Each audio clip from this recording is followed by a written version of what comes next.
درگیری میان اسرائیل و جمهوری اسلامی، یعنی حزب الله، حماس، حوثی، شبه نظامیان اینجا و آنجا، تروریست‌های ترور میکنوس و وین و خیلی های دیگر. جمهوری اسلامی همیشه مقصر است. درگیری میان اسرائیل و حزب الله لبنان هرچند در منطقه خاورمیانه رخ می‌دهد، اما تأثیرات و برداشت‌های متفاوتی در سطح جهانی و منطقه‌ای دارد. برخی کشورها با محکوم کردن نتانیاهو و حزب الله تلاش کردند تا موضعی بی‌طرفانه اتخاذ کنند و صرفاً به ابراز نگرانی از گسترش دامنه درگیری بپردازند. این رویکرد نشان دهنده تمایل به حفظ ثبات منطقه‌ای و جلوگیری از درگیر شدن مستقیم در منازعات است. اسپانیا به اسرائیل موشک نمیزند. اردوغان هم موشک نمیزند.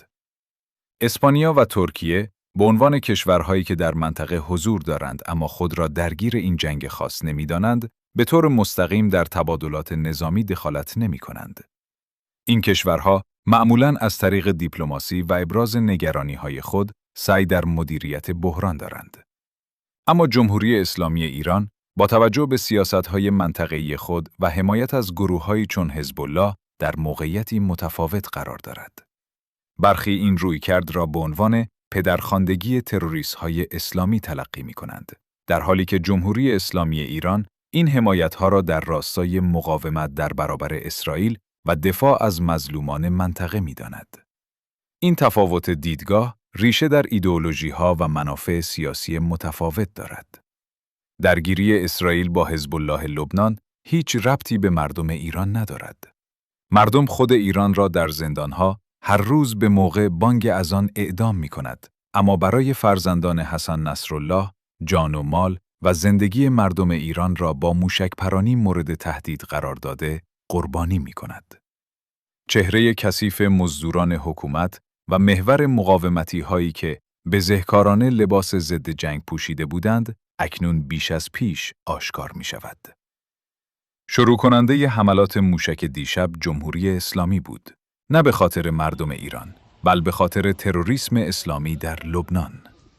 در داخل ایران، این درگیری‌ها و سیاست‌های منطقه‌ای همواره با بحث و جدل همراه بوده است.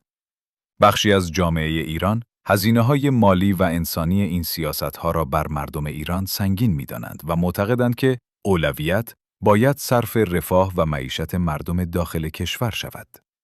این دیدگاه به خصوص در شرایط اقتصادی نامساعد قوت بیشتری می‌گیرد. مقایسه وضعیت مردم ایران با تروریست‌هایی که توسط جمهوری اسلامی حمایت می‌شوند، یک استعاره برای بیان این شکاف است. این استعاره نشان می‌دهد که چگونه برخی معتقدند که منابع و توجه کشور به جای مردم خود صرف حمایت از گروه‌هایی در خارج از مرزها می‌شود که فعالیت‌هایشان از نظر برخی خشونت‌آمیز و مخرب تلقی می‌شود. از سوی دیگر، حامیان سیاست‌های منطقه‌ای ایران این اقدامات را بخشی از یک استراتژی کلان برای مقابله با نفوذ قدرت‌های غربی و اسرائیل در منطقه می‌دانند. آنها معتقدند که حمایت از گروه‌های مقاومت باعث بازدارندگی شده و امنیت ملی ایران را در بلند مدت تضمین می‌کند.